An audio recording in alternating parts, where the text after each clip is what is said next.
And we will go first, tawagon nato of course para ma-acknowledge ang iyang moment.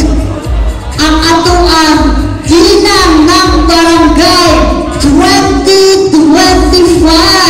Wala nga ito ang unang tawagon. And ako ang iawhag na muhatan sa ato ang award sa ato ang ginang ng Barangay Carmen, Judge number 3 ng Barangay 2025 na please, forward. Okay, ginang ng Barangay.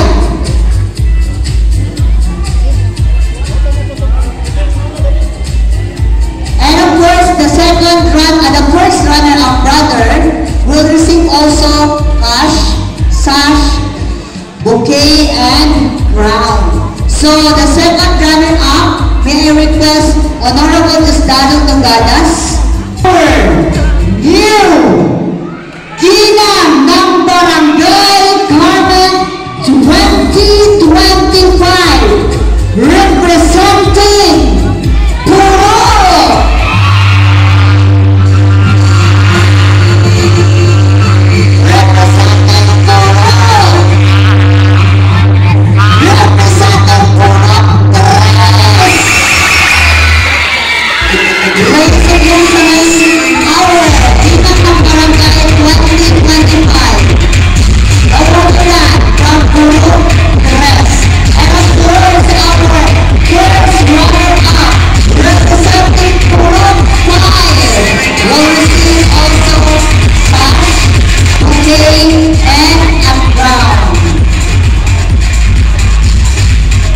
Number 6.